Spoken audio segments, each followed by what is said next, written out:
Buenas chicos, buenas chicas. Bueno, como ya sabréis, y si no lo sabéis, me presento, yo soy Pau, el profe de bio de la Academia Prueba de Números. Y nada, hoy tenemos por aquí pues una resolución de examen de preguntitas de psicofisiología. ¿Vale? Vamos a echar un vistazo a esta primera parte, vamos a hacer un análisis, no quiero decir superficial, porque vamos a tocar cositas muy específicas, pero sí que vamos a intentar ver unas cuantas preguntas, entender un poco la dinámica que se establece en la asignatura y en esencia, pues un poco también daros las claves que necesitáis para poder responder adecuadamente a muchas de estas preguntitas, ¿vale? Veréis que hay algunas que son más simples, otras que son un poquito más rebuscadas. Evidentemente hay un conglomerado de preguntas muy diversas, ¿vale?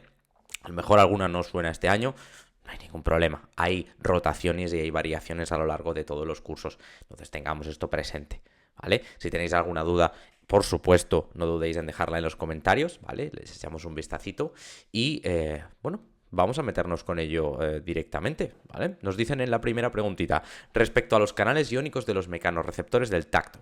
Recordemos que el tacto se incluye dentro de los sistemas somatosensoriales y, por supuesto, hablando del tacto, hablamos de un sentido puramente mecánico, un sentido que está especializado en captar, bueno, pues, estímulos mecánicos, ¿no? Ya sean distensiones, estiramientos, presiones de diferente tipo, ¿no? Vibraciones, etcétera, etcétera, ¿no? Y como hemos ido viendo realmente en la asignatura y en el estudio psicofisiológico, pues básicamente esto se hace a través de receptores y por ende de canales, ¿no? Tiene que haber una despolarización, tiene que haber una activación. ¿Qué nos dicen? Permiten la salida de iones de cloro por la membrana celular, permiten el paso de iones de potasio por la membrana celular, están siempre abiertos o se abren en respuesta a distensiones mecánicas. En este sentido, no hay mucho que decir. Por suerte, no tenemos que realizar un estudio demasiado profundo de los mecanorreceptores del tacto. En este caso, específicamente, los mecanorreceptores se abren en respuesta a distensiones mecánicas. Realmente la palabra distensión es un poco limitante, no nos vamos a engañar, pero es una respuesta adecuada. ¿Por qué? Porque no hablamos de la salida de iones cloro, tampoco hablamos del paso de iones de potasio, a pesar de que, bueno, por ahí están relacionados, y no están siempre abiertos. Son canales que responden a la estimulación de carácter mecánico. Hay diferentes tipos, canales de apertura directa, se estira la membrana neuronal y ¡pam!, se abre el canal. Puede haber una interacción a través de proteínas externas o internas y por tanto diferentes mecanismos, como os decía, un poquito más específicos.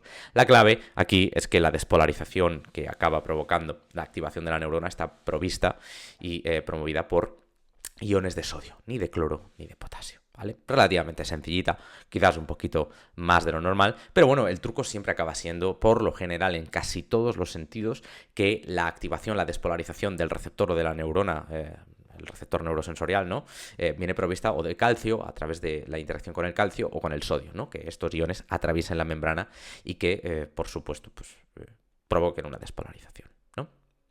Hay una pequeña excepción a esto, y es el sentido de la audición, donde es el potasio quien entra en las células ciliadas. Pero bueno, es un detalle un poquito específico. Vamos a ver qué más nos depara este pequeño examen. Respecto a los sistemas de comunicación celular, recordad que esto es un poquito una de las cosas que vamos viendo y realmente se establece mucho en la presentación de la asignatura. El sistema nervioso actúa de forma difusa. Estos sistemas de comunicación celular regulan de forma independiente la homeostasis del organismo, efectúan sus acciones a través de receptores que se encuentran en las células. El sistema hormonal transmite la información mediante impulsos eléctricos. Yo creo que si hemos estudiado un poquito el temario, sabremos y tendremos en cuenta que esto es un poco, bueno, un poco convulso, ¿no? El sistema nervioso no actúa de forma difusa, a pesar de que puede haber señales relativamente generalizadas debido a ciertas situaciones. El sistema nervioso tenemos que considerar que actúa de forma específica. La comunicación sináptica, que es el tipo de comunicación neuronal que estudiamos, específicamente la sinapsis química, ¿no? Por supuesto, ya nos hace entender y comprender que la comunicación es directa, específica, precisa, por lo general de uno a uno, aunque hay excepciones. Convergencia, divergencia, evidentemente. No quisiéramos decir que todas las conexiones sinápticas son de uno a uno. Nunca. ¿Vale? Pero es la forma aislada en la que lo entendemos. Regulan de forma independiente la homeostasis del organismo, no los sistemas de comunicación celular, que incluyen una plétora muy amplia, ¿no? Entre los que incluimos la comunicación sináptica y la comunicación endocrina, que son un poquito los MVPs que estamos queriendo tratar por aquí. No regulan de forma independiente la homeostasis del organismo, actúan como un conglomerado, como una serie de sistemas que hablan entre ellos para regular la homeostasis en términos generales. La implicación neural y la implicación endocrina, que son solo dos parámetros, podríamos hablar también de la inmune, están ahí para colaborar en pro del mantenimiento de la homeostasis. Efectúan sus acciones a través de receptores que se encuentran en las células. Me encanta. Al final es algo que llevamos tratando desde que comprendemos la sinapsis en las primeras asignaturas y es algo que ahora y en el futuro seguiremos teniendo que comprender. Tanto en la comunicación neuronal como en el resto de comunicaciones, lo que se necesita es tanto de un mensaje, un neurotransmisor, una citocina, una hormona y algo que permita leer ese mensaje, ¿no? En este caso, lo que lo lee es el receptor, una estructura por lo general proteica que se encarga de captar esta sustancia y al captar esta sustancia inicia una serie de mecanismos que, bueno, derivan de esta activación, ¿no? De esta interacción. Entonces, es algo básico. Las hormonas interactúan con receptores, ya sean extra o de membrana, mejor dicho, o intracelulares, como podría ser el caso de la testosterona, ¿no? El sistema hormonal transmite la información mediante impulsos eléctricos, no, lo hace mediante hormonas, de ahí lo de sistema hormonal o sistema endocrino, así que relativamente sencillita también, ¿no? Respecto a los fotorreceptores de la retina, recordemos que los fotorreceptores son las células que nosotros estudiamos que se encargan de captar la información electromagnética, la información de la luz, ¿vale? Y por tanto son células muy especiales. Los bastones discriminan el color mejor que los conos. Los conos abundan en la fóvea y los bastones en la periferia. Forman el nervio óptico y se hiperpolarizan en la oscuridad. Aquí hay varias cositas a tener presente, varias cositas. Los bastones discriminan el color mejor que los conos. No, son los conos los que gozan de una serie de fotopigmentos que les permiten captar diferentes longitudes de onda y por tanto responder adecuadamente a lo que conocemos como el color, por tanto está claro que no. Los conos abundan en la fóvea y los bastones en la periferia. Esto es una de, digamos, las distribuciones que tenemos que aprender cuando estudiamos las características de los fotorreceptores. Evidentemente también tenemos que saber que hay muchos menos conos que bastones, tenemos que saber que tienen características adaptativas diferentes, una serie de cositas que por supuesto son muy importantes a tener en cuenta, ¿no? ¿Forman el nervio óptico? No, el nervio óptico lo forman básicamente las o los axones de las neuronas ganglionares y se hiperpolarizan en la oscuridad. Al contrario, los fotorreceptores, y esta es una de las cositas que a veces nos cuesta comprender, y es lógico, los fotorreceptores, en esencia, siguen un patrón que es un poco como contradictorio, ¿vale? Los fotorreceptores los encontraremos activos en la luz, despolarizados, disculpad, en la luz, en la oscuridad, Dios mío, ¿veis el lío?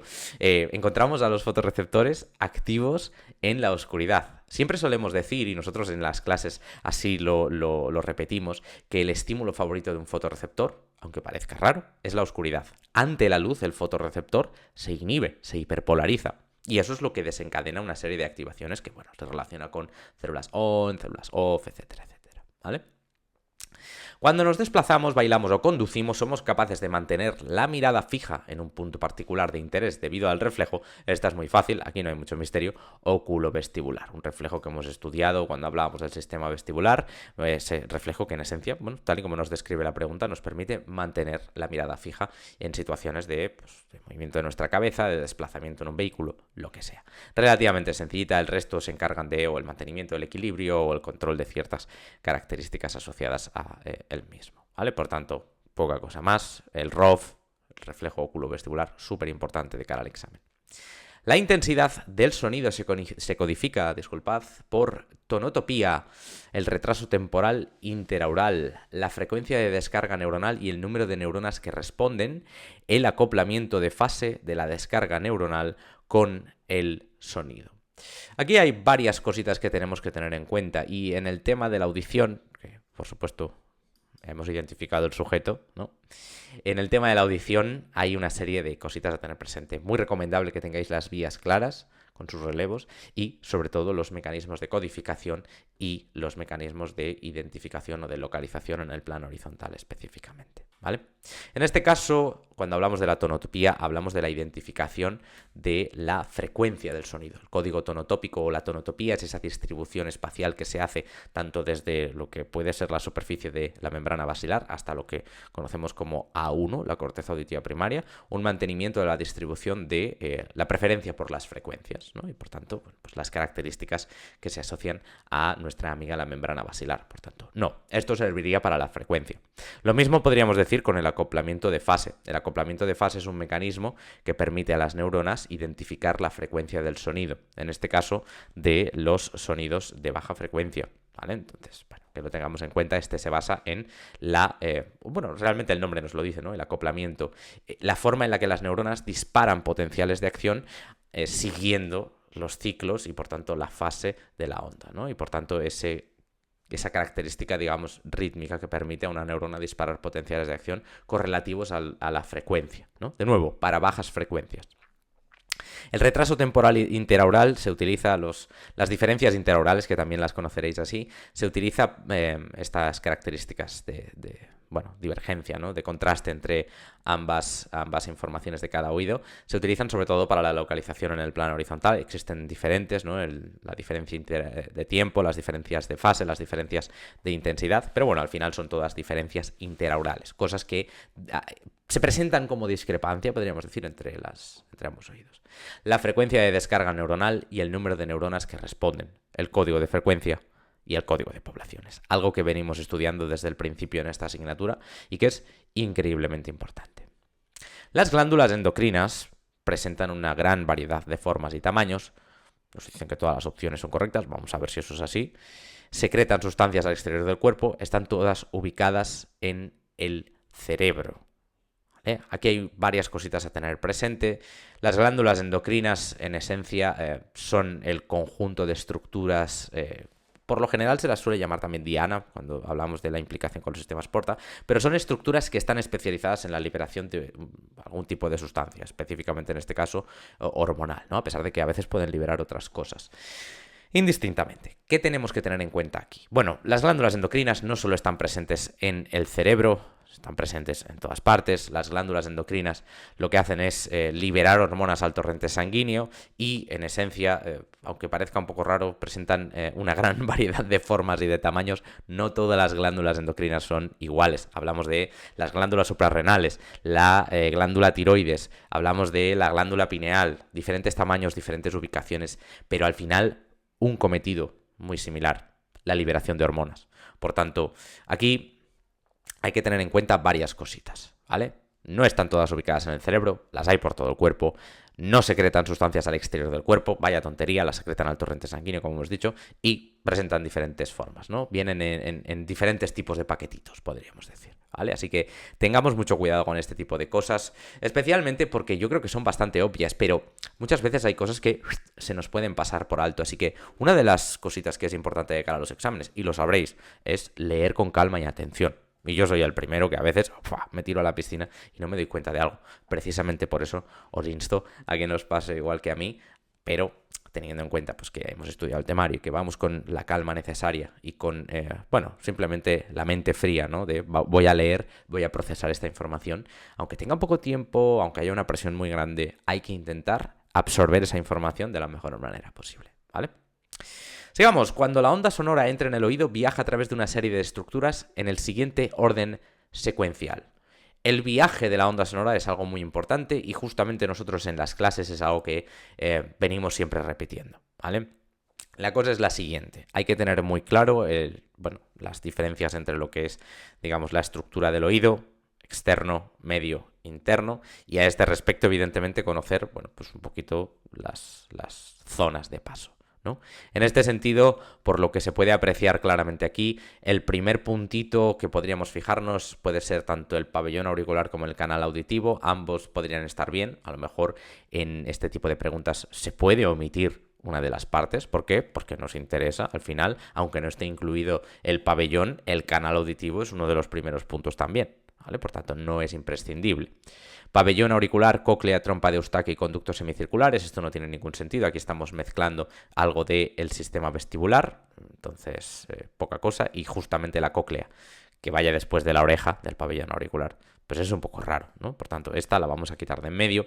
Canal auditivo, membrana timpánica, cadena de huesecillos, ventana oval, cóclea. Me encanta, esto es completamente correcto. Es, de hecho, la estructura de la linealidad que yo siempre recomiendo que tengáis en cuenta, que sepáis varias cositas de estas, en referencia a la nomenclatura y a la morfología, y sobre todo las funciones. Recordad, la membrana timpánica se encarga de la concentración, la cadena de huesecillos de la amplificación, la ventana oval es esa membrana que hay justo a la entrada de la cóclea, y la cóclea, el famoso caracolito, ¿no?, que hay en el oído interno, que es donde se dará pues, específicamente en su interior, en las diferentes escalas, el proceso de transducción relacionado con el órgano de Corti. Recordad que también la membrana timpánica pertenece al oído medio, fallo muy común y pregunta recurrente en los exámenes, importante tenerlo en cuenta. Ya sabemos que esta muy probablemente sea la correcta, pero bueno, por si acaso hay alguna que sea mejor, vamos a echar un vistazo. Pabellón auricular, membrana timpánica, cóclea y estribo. No, el estribo forma parte de lo que es el oído medio y es uno de los 3 huesecillos que iría antes que la cóclea. Muy mal esta opción.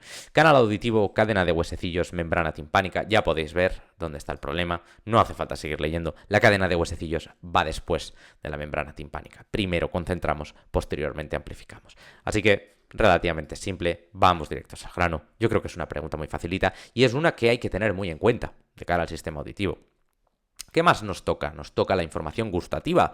Participa en circuitos de respuestas reflejas a nivel de tronco del encéfalo, es integrada con información táctil y olfativa en la ínsula, se distribuye exclusivamente por estructuras del sistema límbico, viaja directamente a la ínsula desde las células receptoras del gusto. Aquí cuidado, mucha prudencia. Participa en circuitos de respuestas reflejas a nivel del tronco del encéfalo. Correcto, hay varios tipos de respuestas reflejas que no son exclusivos de la médula. Otro tipo de pregunta que hemos visto en el pasado, en otros exámenes, y que en esta asignatura puede costarnos un poquito de puntuación si no tenemos cuidado. Hay respuestas reflejas troncales y estas incluyen pues, el reflejo de apnea, el reflejo de deglución, diferentes tipos de respuestas reflejas. Por tanto, me gusta, pero vamos a ver qué más tenemos para echar un vistacito al contenido. Es integrada con información táctil y gustativa, táctil y olfativa, disculpadme, en la ínsula. Al contrario, aunque sí que se integra con información táctil y olfatoria, es en la corteza orbitaria donde se da esta integración. Así que no. La ínsula, recordad que en el sistema gustativo actúa como una región que se encarga de esa discriminación e identificación. Por tanto, se suele decir, por lo general, esto es realmente una forma para facilitarnos la comprensión, pero que la ínsula actúa como primaria y secundaria en este sentido, ¿no? Se distribuye exclusivamente por estructuras del sistema límbico. No, realmente no. Hay una plétora de estructuras que también participan en el procesamiento de información gustativa y que no pertenecen exclusivamente al sistema límbico, perdonad, así que no. Y viaja directamente a la ínsula desde las células receptoras del gusto. Eso estaría muy bien porque facilitaría el estudio de las vías gustativas, pero no, las vías gustativas tienen reflejo en el núcleo del tracto solitario y en el núcleo ventral posterior del tálamo. Así que para nuestra desgracia no es una vía directa. ¿Qué tipo de receptor son las células ciliadas del sistema vestibular? Esta es relativamente fácil. Las células del sistema vestibular y del sistema auditivo son mecanorreceptores, no en vano son células ciliadas, que recordemos tienen procesos de transducción no idénticos, pero muy parecidos. Pequeño truquito para poder anclarnos y que nuestro estudio sea más fácil. No memoricéis todo, comprended los patrones que se muestran en la asignatura. Algo muy importante. Recordad que los propioceptores son las células encargadas de captar la propiocepción, usos musculares y órganos tendinosos de Golgi, ubicados cerca o en los músculos, así que no, aunque también responden a estimulaciones de carácter mecánico. Quimiorreceptores, sentidos químicos, olfato y gusto, aunque también se incluyen en el procesamiento nociceptivo de determinados estímulos. Y los termorreceptores, sistema somatosensorial, yo creo que en este caso no hay mucha duda, es relativamente facilito. ¿Vale? Mucho cuidado con este tipo de preguntitas que son fáciles, pero a veces, depende cómo nos las hagan, no son o pueden no ser tan fáciles.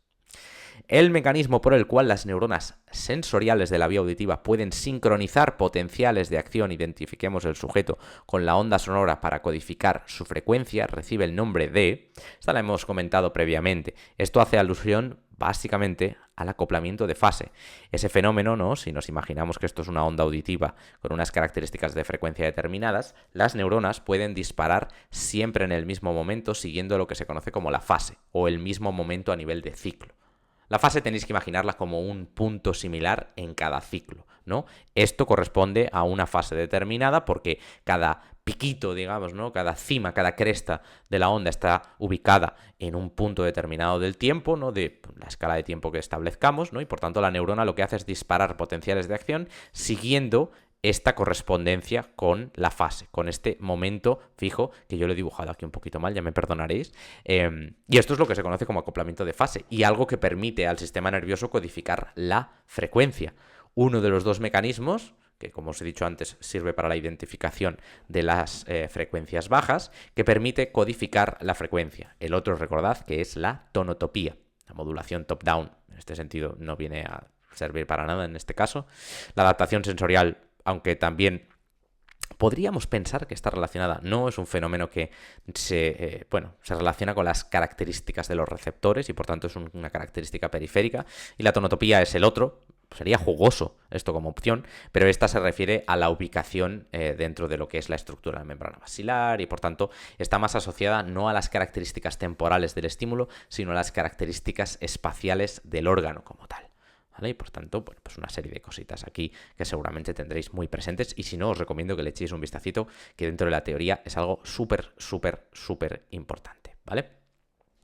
En general, las hormonas son independientes de los ritmos biológicos, actúan rápidamente, se producen en grandes cantidades y afectan la probabilidad de que ocurra un comportamiento.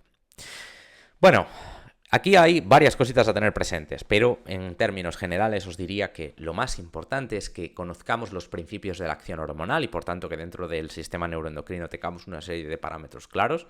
Muy recomendable que esto, si no lo habéis estudiado, le echéis un vistazo. Es algo, yo creo que intrínseco a la comprensión de estos temas, que no es tan necesario de memorizar como es de comprender. Así que tened cuidado con esto.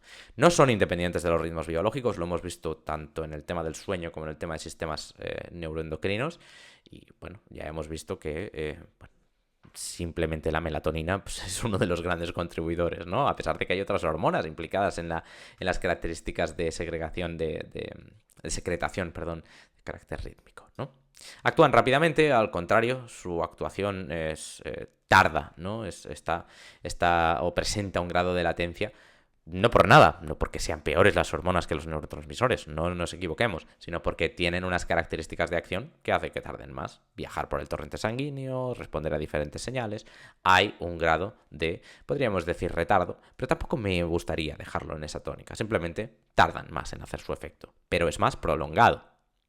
Se producen en grandes cantidades. Esto depende un poquito de lo que realmente el proceso en el que nos fijemos, pero no tiene por qué ser el caso. No siempre se produce una cantidad ingente de hormonas. Las hormonas están acotadas a las circunstancias y a veces pueden liberarse en cantidades relativamente limitadas. No es algo negativo, es algo asociado simplemente a su funcionamiento. Las hormonas afectan a la probabilidad de que ocurra un comportamiento. ¿Por qué? Porque tienen una importancia circunscrita al comportamiento. Así de simple. Podríais pensar, jolín, Pau, es una respuesta como muy obvia, ¿no? Esto no necesito estudiarlo.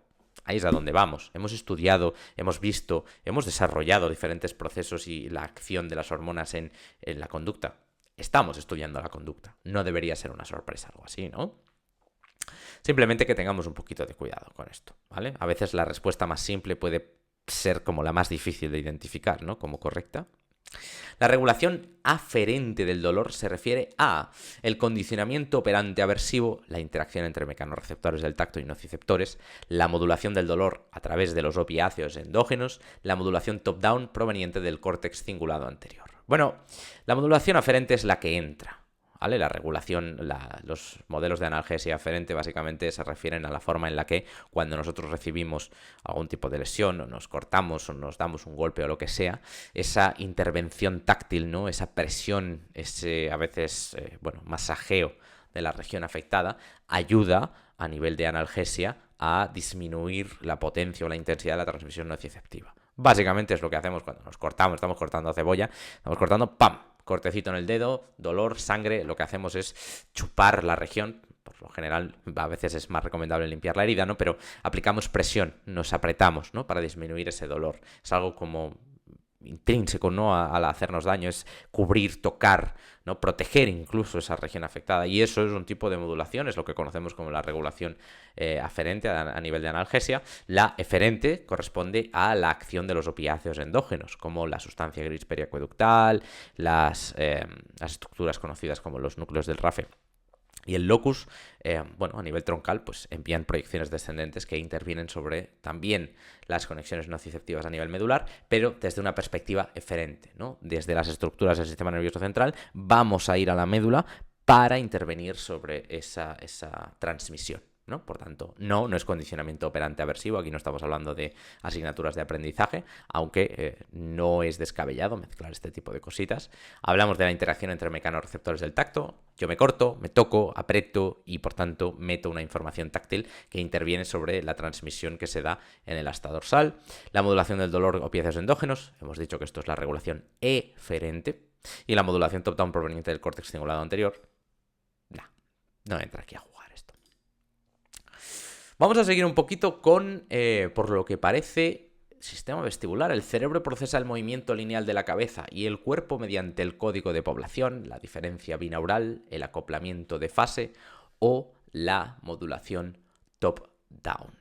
En este sentido, hay que saber que los movimientos lineales se corresponden a la activación del sistema vestibular, específicamente a los órganos otolíticos, las máculas, que, bueno, conocemos al trículo, al sáculo, etcétera, etcétera. Entonces hay que tener en cuenta que son estas estructuras las que estarán encargadas de realizar este trabajo y, por tanto, hablamos de cómo la distribución de la mácula a través de la estructura que conocemos, si os acordáis, si esto es una mácula, presentan una distribución un tanto peculiar, ¿no? Quizás yo aquí la he exagerado un poquito, pero existe una zanja, una estriola que presenta y que establece la distribución de lo que son los receptores ciliados y, por tanto, es en base a esta codificación poblacional, a cómo responden las distintas poblaciones en base a los grados de orientación a lo largo de la estriola, lo que me permite identificar y realmente procesar adecuadamente los distintos tipos de movimientos, ¿no? Realizar el famoso promediado. Por tanto, características poblacionales, no lo confundamos con lo que es la codificación de la intensidad, ¿vale? A pesar de que existen parámetros relacionados con la misma, la amplitud al final de lo que es el movimiento también es importante. Las diferencias binaurales, en este caso también contribuyen realmente, este tipo de contraste es importante, pero sobre todo lo hemos referenciado mucho más con el tema de movimientos y aceleraciones angulares. El acoplamiento de fase, esto es para el sistema auditivo, no para el vestibular, y la modulación top-down, en este caso, pues no viene a jugar, esto es bottom-up como la copa de un pino, ¿vale? Así que poca cosa más. En el olfato, las células ciliadas que expresan el mismo tipo de receptor se unen al mismo glomérulo, una cosa súper importante que tenemos que tener en cuenta, una afirmación muy, muy crítica. Por tanto, en cada glomérulo se procesa información de un único odorante, un glomérulo puede procesar información de un mismo receptor, pero a la vez de diversos odorantes. Las conexiones neuronales entre los receptores y las neuronas de segundo orden en los glomérulos siguen un patrón divergente.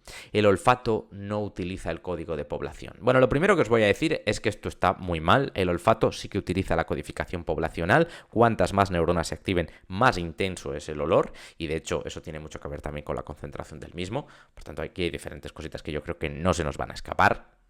Fácil. En cada glomérulo se procesa información de un único odorante. Interesante, porque podríamos pensar que así es. Pero algo que hemos estudiado y que, por favor, si no lo tenéis claro, os recomiendo que le echéis un vistacito, es el tema de la teoría de la forma. Eso invalida completamente esta afirmación, es una aseveración completamente incorrecta. En cada glomérulo se procesa información de un único receptor, el cual puede permitir que se le acoplen, siguiendo la teoría de la forma, distintos odorantes. Hay que tener mucho cuidado con la nomenclatura. Por favor, si no entendéis adecuadamente lo que es un odorante, lo que es un receptor, ese tipo de cositas, hay que tenerlas claras. Para mí, y yo siempre lo recomiendo en la academia, el fundamento, la base, es lo más importante, ¿vale? ¿Qué más nos dicen? Un glomérulo puede procesar información de un mismo receptor, pero a la vez de diversos odorantes. Completamente cierto, esto es lo que os acabo de decir. No hay ningún tipo de punto, yo creo, aquí que se nos escape, lo hemos dicho, es la característica primordial que tenemos que conocer de lo que son los glomérulos y, bueno, las conexiones que allí se suceden, ¿vale?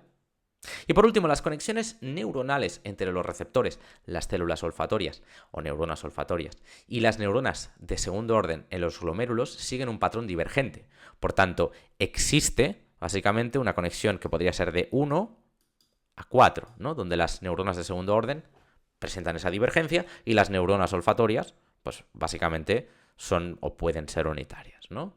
Realmente esto no es así, el patrón es al revés, es un patrón convergente. Muchísimas neuronas olfatorias convergen en un glomérulo para contactar con unas pocas neuronas mitrales, que son las neuronas de segundo orden, ¿vale? Por tanto, el patrón es convergente en el bulbo olfatorio. ¿vale?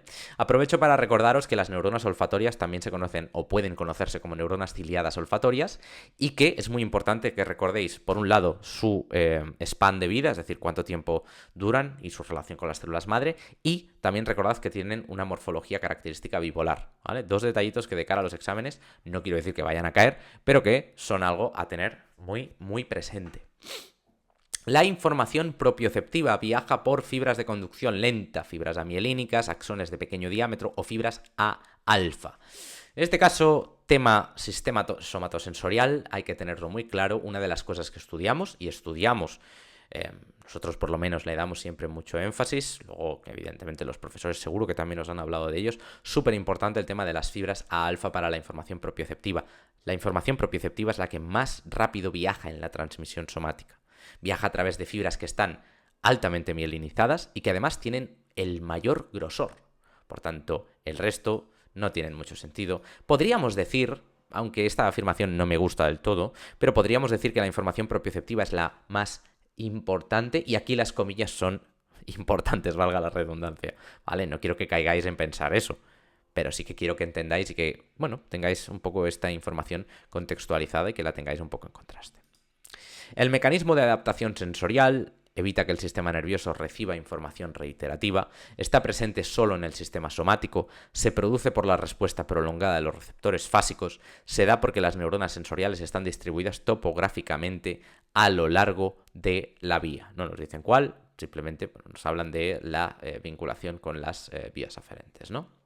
El mecanismo de adaptación sensorial es un mecanismo que permite básicamente a través de las características de los receptores, como os decía antes previamente, permite que se pueda codificar adecuadamente tanto la duración como la característica podríamos decir, de marcado de la información en el gradiente temporal específicamente. Es decir, sirve para saber cuánto y cuándo suceden los estímulos, ¿no? La respuesta en un momento dado y su posterior activación cuando se elimina el estímulo es una característica adaptativa fásica que se asocia a los receptores fásicos, ¿no? Como recordaréis en el sistema somático, mientras que las características más tónicas, más lentas, se asocian sobre todo a la codificación de la duración de un estímulo. Responder mientras está presente el estímulo es algo también que hemos estudiado en correlación en varios temas, pero bueno, en el sistema somático suele ser uno de los elementos más predominantes. Así que podríamos concluir que esto nos ayuda a evitar que el sistema nervioso reciba información reiterativa. La capacidad de un receptor para adaptarse y por tanto dejar de responder lo que hace es permitir que el sistema nervioso no reciba una cantidad ingente de información.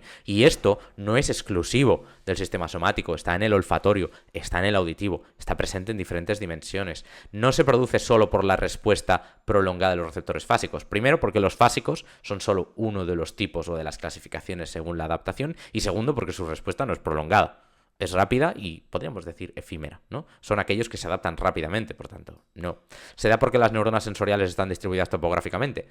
Al contrario, amigo mío, esta característica o el mecanismo de adaptación se asocia a las connotaciones temporales, ¿no? Y por tanto a la codificación de la información en un gradiente temporal, pero no depende del aspecto espacial.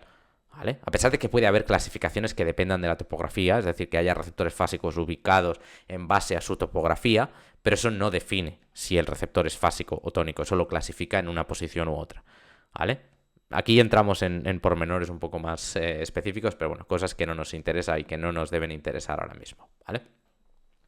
Los ganglios basales, estructuras del sistema motor. Cuidado, no están implicados en la enfermedad de Parkinson, influyen en la corteza motora mediante la modulación que ejercen sobre el tálamo, activan el tálamo con un patrón de descarga transitorio, facilitan la ejecución de movimientos a través de la vía indirecta, que hay varias cositas a tener en cuenta. Los ganglios basales, entre los que se incluye la sustancia negra del mesencéfalo, sí que están implicados en la enfermedad de Parkinson. De hecho, es la degeneración de las neuronas de la sustancia negra la que provoca o las características que asociamos a esta enfermedad. Por tanto, tened cuidado, porque esto es algo que nos entra en el tema de sistemas motores.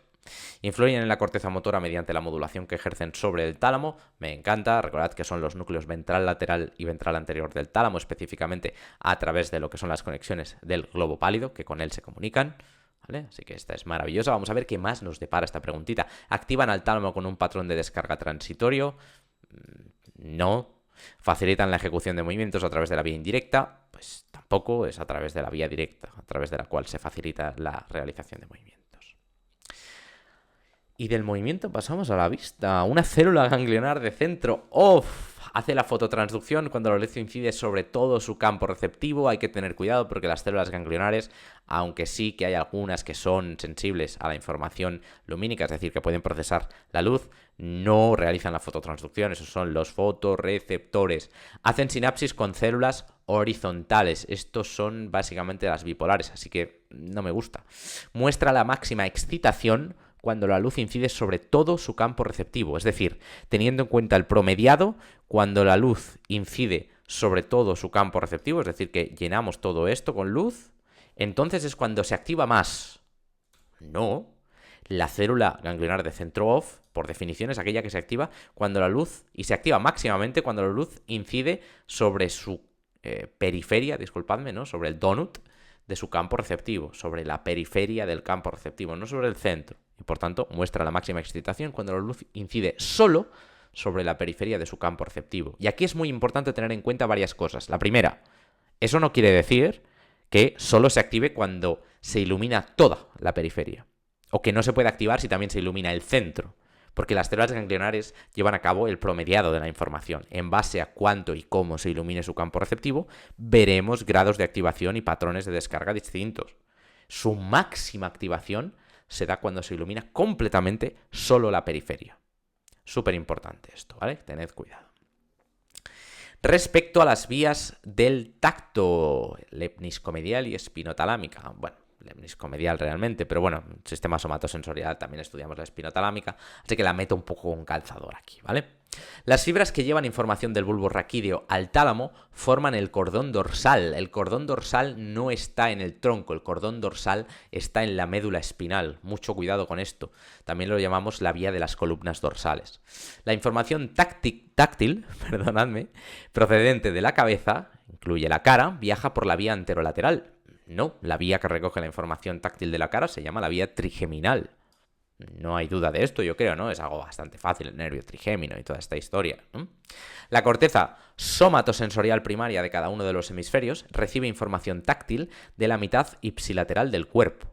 Eso quiere decir que la corteza recibe información sin presentar una decusación, porque ipsilateral básicamente quiere decir que si lo proceso en el lado derecho, es decir, si me estimulan en el lado derecho, la palma derecha de la mano, o la palma de la mano derecha, mejor dicho, la información la procesa la corteza somática derecha y por tanto el hemisferio derecho, ¿no? Por facilitar la comprensión. Pero eso no es así. En los sistemas somáticos, como sucede en muchos otros, existe un grado de decusación y por tanto el procesamiento es contralateral. No me gusta. La información táctil del cordón decusa en el bulbo raquídeo. Correcto. La información de lo que son las columnas dorsales que asciende a través de la médula llega hasta el bulbo raquídeo, donde en este nivel lo que hace es decusar para tomar posteriormente, ascender contralateralmente, siguiendo lo que llamamos el lemnisco medial.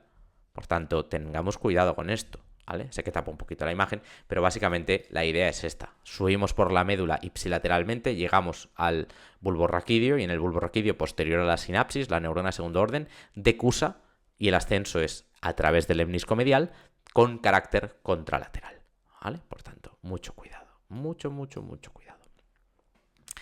Respecto a las ondas del sonido, nos dicen su frecuencia corresponde al máximo desplazamiento de las partículas desde su posición de equilibrio. Un bajo número de ciclos por segundo corresponde a una onda de baja frecuencia y un tono grave. El ser humano es sensible a sonidos de 5 hercios y la amplitud de los ciclos representa el volumen del sonido y se mide en hercios. Varias cositas aquí a tener presentes. La amplitud corresponde a la máxima separación que se da de la onda desde el punto central. Por tanto, esto es una gran amplitud y esto es una baja amplitud, ¿vale? La amplitud se relaciona con el volumen y se mide en decibelios. La escala logarítmica y demás, por tanto esto está mal. El ser humano es sensible a sonidos de 5 hercios, de frecuencias muy bajas.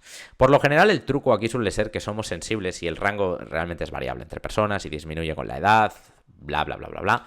Pero por lo general se suele decir que somos sensibles desde unos 16-20 hercios hasta unos, bueno, pues eso, entre 17.000, 20.000, incluso 22.000 hercios, ¿vale? Entonces, no, 5 es demasiado bajo, son frecuencias que no podemos captar.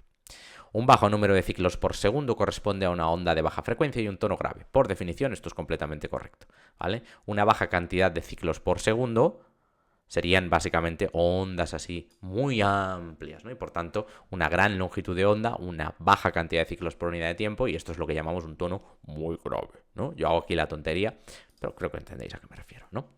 ¿Su frecuencia corresponde al máximo desplazamiento de las partículas desde su posición de equilibrio? No. La frecuencia de un sonido se conoce básicamente como la cantidad, ¿no? Y por tanto esto depende del tiempo, no del desplazamiento, sino la cantidad de compresiones y rarefacciones que sufre el conjunto de partículas de aire en referencia pues, a este desplazamiento que se genera por la vibración de un cuerpo, ¿no? Y por tanto, depende de la cantidad de veces que vibres, no de cuán ampliamente vibres. La amplitud es lo que conocemos como el volumen, la velocidad a la cual vibras es lo que conocemos como frecuencia.